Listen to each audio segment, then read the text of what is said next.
You know the word economics. You've heard it 1,000 times. But have you ever stopped to ask who invented it? Not the concept, the actual word.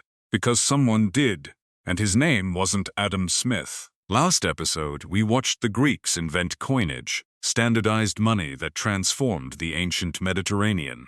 But the Greeks didn't just invent coins. They started thinking systematically about wealth, trade, and how to manage it all. And one man was the first to write it down. His name was Xenophon, born around 430 BCE in Athens, student of Socrates. And here's the thing, Xenophon wasn't some philosopher locked away in an ivory tower. He was a soldier, a commander, a farmer, a man who got his hands dirty. When he was barely 30, Xenophon joined a Greek mercenary army fighting in the Persian Empire. When their generals were captured and executed, the army was stranded. 10,000 Greek soldiers, deep in hostile territory, over 1,000 miles from home. Xenophon stepped up. He helped lead those 10,000 men on a grueling march through mountains and enemy lands, all the way back to the sea. He wrote the whole story down in his Anabasis. It's one of the greatest military memoirs ever written. So when this man sat down to write about managing money and resources, he wasn't theorizing. He was drawing on real experience. Commanding armies, running a farm, surviving against the odds. Around 362 BCE, Xenophon wrote a dialogue called the Oeconomicus. That word, Oeconomicus, comes from the Greek Oeconom-IA, oikos, meaning household, nomos, meaning management or law. Household management. That is where the word economics comes from. Xenophon literally named the discipline. Every economics textbook, every university department, every Nobel Prize in economics, they all trace back to a title this man put on a scroll 24 centuries ago. Now the Oeconomicus itself is a Socratic dialogue, a conversation supposedly between Socrates and a wealthy Athenian named Economicus. And it covers practical ground. How do you organize your storerooms so you can find what you need? How do you train your household staff? How do you divide responsibilities between husband and wife to run an estate efficiently? How do you manage agricultural production to maximize your harvest? These aren't abstract questions. This is a management manual disguised as philosophy, and buried inside it is one of the earliest discussions of what we'd now call human capital. Xenophon argues, through Oeconomicus, that a well-trained wife is more valuable than any physical asset on the estate. Not the land, not the livestock, not the silver. The most important investment you can make is in people, in their knowledge, their skills, their ability to manage and organize.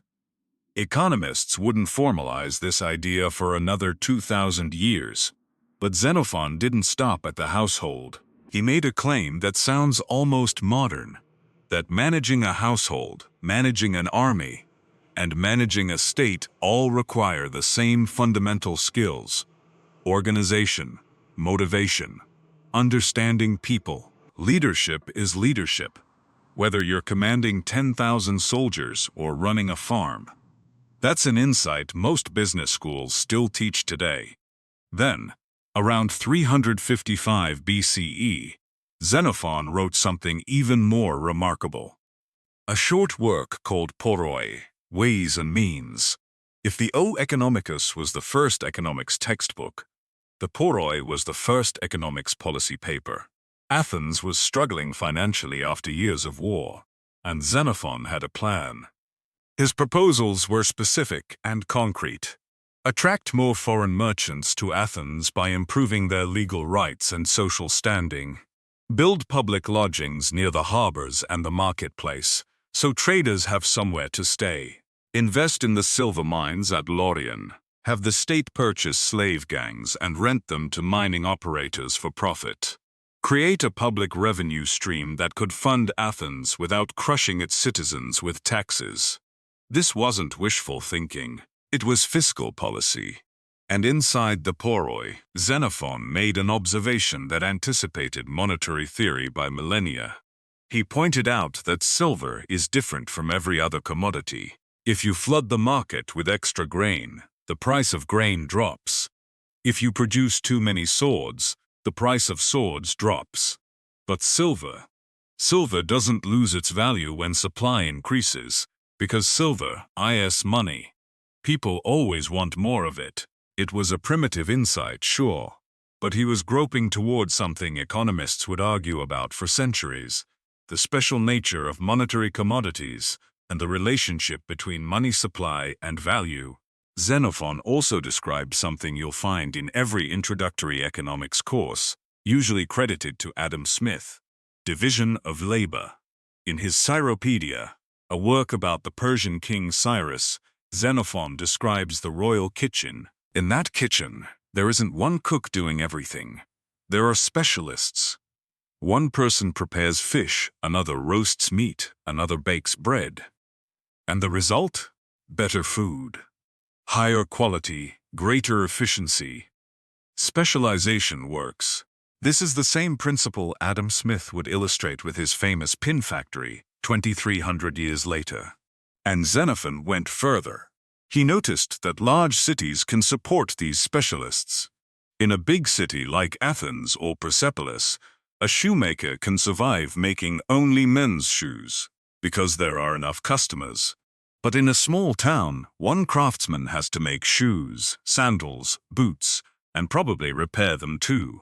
Large markets enable specialization. Small markets force generalization. That is the concept of economies of scale, observed in the 4th century BCE. And yet, open any economics textbook, take any history of economic thought course, Xenophon is barely a footnote. Adam Smith gets the credit for the division of labor.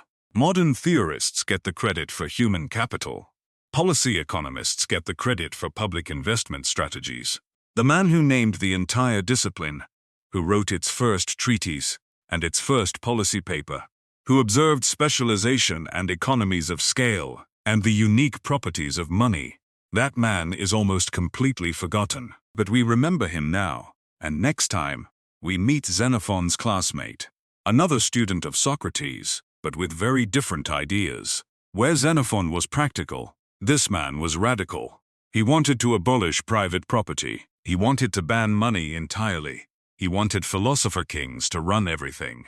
Next episode, Plato and the most dangerous economic utopia ever imagined.